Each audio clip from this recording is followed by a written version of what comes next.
objective about what it takes to be a survivor, like, I don't care about that. And it's like, wow, that was easy. I looped him for 20 seconds, and he couldn't do anything. That was easy. Like, I don't care. Like, what I want is, like, an objective look at the game to be held. And it's like, what? Like, right now, an objective look at the game is not being held. And that has to do with the survivor mentality that you just heard from Scott's video. There's tons of survivors like that. There's tons of them. I don't feel bad for early quitting out. That hurts his pip. Ha ha ha. I'm so cool. No, fuck you. Those kinds of people are the problem with the game. Those kinds of people are one of the massive problems with the game. I think another thing that Resident Evil Resistance needs to do to be a success is to have a much stricter policy on this stuff. Get rid of it. Get rid of it. Absolutely get rid of it. It's ridiculous. It's ridiculous. Alright, and then there's one more thing I wanted to comment on. Me playing killer against the survivor. It absolutely happens from survivor versus killer as well. I'm not excluding that at all. I think just the moral of the story is people need to be more empathetic to what the other sides are going through. Again, this is Scott John doing his political tool. This is Scott John being Scott John, where he says that both sides need to be more empathetic, when deep down in his heart he knows that this is more of a survivor problem. I think that will result in a lot more hostility. As soon as you basically have the opinion that no matter what, the other side is there to make sure that you have a fun experience and you're entitled to that, and if they change from that, you know, directive, then they're being a dick or like an asshole, that's just such a shitty entitled behavior to have. And I think that is one of the main core issues with why this, you know, community can be kind of toxic. Okay, that line right there is what inspired me to make this video. I want to go over that line. He said, once you get the idea, like the entitlement comes from the fact that the other side thinks that the other side is there to give them a good experience. Okay? Again, I don't think killers have this as much as survivors do. I don't criticize people for using the Gen Rush meta. That I have a video sticking up for Dead Hard and Decisive Strike from Scott Junn from receiving a skill penalty. I don't criticize people for using their resources in this game. That is the Gen Rush meta. I will call the resource out for being dumb. But I understand the other side's point of view of, well, I got downed and I didn't really get to play before he picked me back up again. That's why D-Strike is like needed. And I don't think the nerf that I advocate for Decisive Strike is like exactly that. It's just like, as soon as somebody gets hooked, and the killer's not tunneling anymore, so you have no reason to need DS. That has to do with the team unit being bad if you're still slugged at that point. So,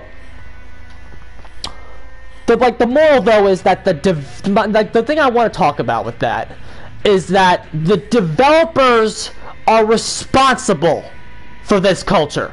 This culture exists in the game because the developers have the way that they balance the game has bred these baby entitled asshole survivors. They have been bred through a culture of the developers, where the developers go, oh, is that frustrating? Is Hex Ruin frustrating you survivors? Well, don't worry, we got your back. We'll get rid of it. We'll get rid of the nasty Hex Ruin. It can't hurt you anymore, survivor. I'm sorry, it's so frustrating to play against. Oh, Slowdown Synergy is frustrating to play against. Don't worry, survivors. Don't worry. We'll fix it. We'll take it out. We'll get rid of Slowdown Synergy. Like the developers are at least partially responsible for fostering a culture that the survivors don't have to go against something they don't like. And seriously, with like making DS too strong, making borrow time too not really too strong, but like by giving survivors all these second chance perks like Dead Hard, Decisive Strike, Medal of Man, like all this shit that they have given survivors in the past, they have cultivated a culture of entitled, arrogant babies. And that way, when something happens, like a toolbox nerf that goes against the babies, like even a small toolbox nerf that's not going to really fix the game or do anything, the survivors are going to go, killer mains are so entitled, when realistically killer mains are getting fucked in the ass with a huge stick, and when they play this game.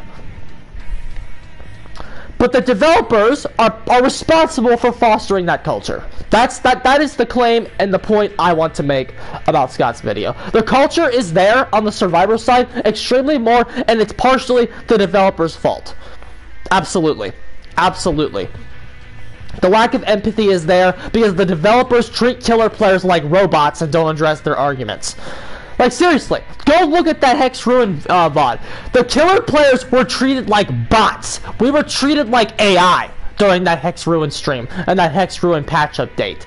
Like, they were treating killer players like bots that have something that's a little too strong to overcome within the game and they're patching it out. That's what they were treated like.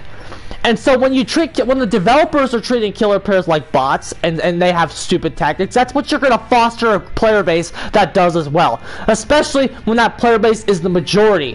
4-to-1 survivor is the ratio of this game, right? That's the ratio that they aim for. So especially when you have this majority and you continue to tell the majority, it's okay, we'll get rid of annoying things. Oh, is Ghostface just a little too hard to reveal for you guys? Don't worry, we'll fix it. We'll make it better for you. Oh, is Oni's turn giving you problems? Don't worry, we'll fix it. We'll nerf Oni's turn. We'll get rid of it for you guys. Don't worry. Oh, is Freddy too strong? Don't worry, survivors. We'll fix it. We'll make Freddy weaker. And then he was the worst killer in the game for like 2 years. Oh, don't worry, survivors. Don't worry, survivors. We'll fix it. Is Nurse giving you problems, survivors? Are you getting significantly outplayed by a good nurse? Don't worry. We'll fix it. We'll make sure those nurse players have to work for their downs. Oh, survivors! Do you not know what surveillance gen grabbing spirit build is? Don't worry, we'll fix it. We'll get rid of gen grabbing spirit. That way, you don't have to even worry about it anymore. We don't have to worry about it anymore, survivors. We got it. We fix it for you. Like, awful. It's the culture that the developers have fostered and helped spread. The developers should be absolutely ashamed of themselves for this community. Seriously, because of the way that the developers balance this game, they have created a culture of entitled babies. The more I think about it, the more I fully blame the developers for this mentality.